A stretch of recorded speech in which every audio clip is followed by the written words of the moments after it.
Incorporated, this is a film that's going to start showing in Los Angeles tomorrow. Kailangan po nating suportahan because hindi lang po dahil sa meron tayong kababayan na nag-produce ng pelikula na yan, but also because it is a very important health issue. And that is what we're going to be talking about that right about now on the show. First of all, congratulations, Charmaine, executive producer of the show or of the film or the documentary, and Charles, director and producer. I guess congratulations. They say it feels like you're giving birth. I wouldn't presume to know if it's right or not.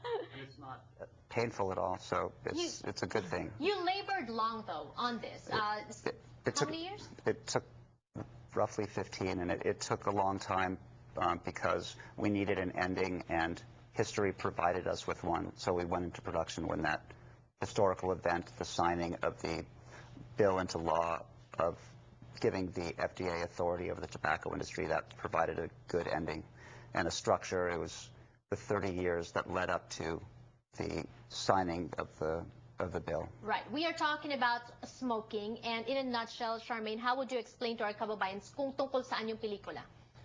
The movie follows a scientist through his time at Philip Morris, and he's hired by the industry, and he has these findings that they could actually turn the one component into a safer cigarette or less harmful, or it could be more deadly, and they took that and They made it more addictive. Right, yeah. Right. And this is a documentary, but I saw it. You should all see it because I tell you, I'm not one for watching documentaries because it borders on informative yet boring, but this one really isn't.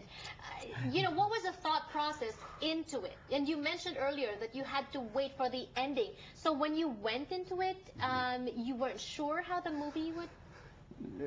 We knew the storyline that we wanted to communicate, and but we also knew that we didn't want to make it a boring talking head documentary. So in the places that felt right, we used animation, recreations, alternatives to people's heads on screen talking. Right. And Charmaine, you are the executive producer of this documentary. How much of this is yours? What do you do? What did you do as executive producer?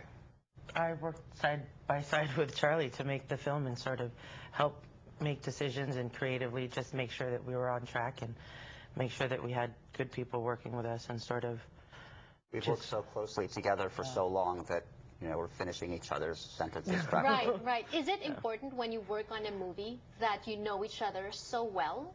It's a plus. It's a benefit. I mean, you can do it without it, but it's much better with it. Right, because you also encountered a lot of difficulties filming, even researching, because there's a confidentiality agreement between employees and Philip Morris, even until now? That wasn't a problem for us because that was taken care of in the 90s for Victor, but we didn't want to make a misstep and say something that was wrong that could, that we could get sued for. So we spent an awful lot of time on the internet getting documents that allowed us to have a very clear window on a laboratory in Virginia 30 years ago. All this material was, discovered in these lawsuits, and because of all of this, these lawsuits, we could have a very clear look into it through the documents. Right. What got you into doing this? This is your first documentary. Your background is really what? Feature film? Yeah. What made you want to do this? Victor DeNoble. Why? Because he's just an amazing man.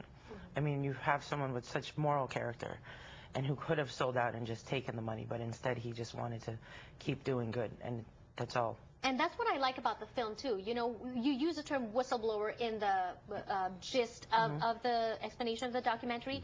There is a negative perception of whistleblowers, but then at the same time, I'm thinking Victor was one guy who was in the middle of the injustice or whatever that the new cigarette companies are concealing, and he spoke up against that. So it's not so negative after all. I mean, the image of someone who blows a whistle is a shrill, ridiculous visual, and somehow it has been applied to people who tell the truth. I think truth teller, brave person who stands out and does what's right, they should come up with a phrase, that could replace whistleblower. It would be Because good. we were talking about this earlier, if there is injustice happening around you and you're not saying anything, it's as good as you committing that injustice. And aside from that perception that you're trying to change, what else will viewers take away from this film? What do you want them to go home with?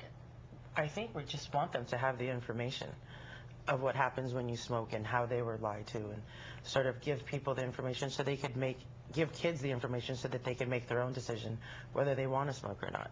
And sort of, And also having the experience of seeing someone dedicated to doing good through science. You see one man and his daily commitment to and routine of informing kids and treating them with respect and giving them information.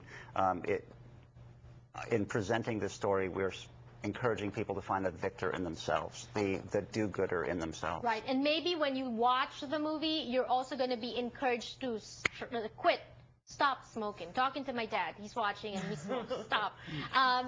Screenings, you have screenings. yes, we are opening at the New Art on Santa Monica Boulevard off the 405 on January 13th, and we run through the 19th. On the January 13th at 7:30 p.m. we have a question and answer after, and on the 14th, the Saturday after the 5 p.m. show, we have a question and answer also. All right, we ran out of time. I wanted to show the trailer maybe next time. Congratulations. Thank More power to you. Thank you for joining us today on the show. See you tomorrow.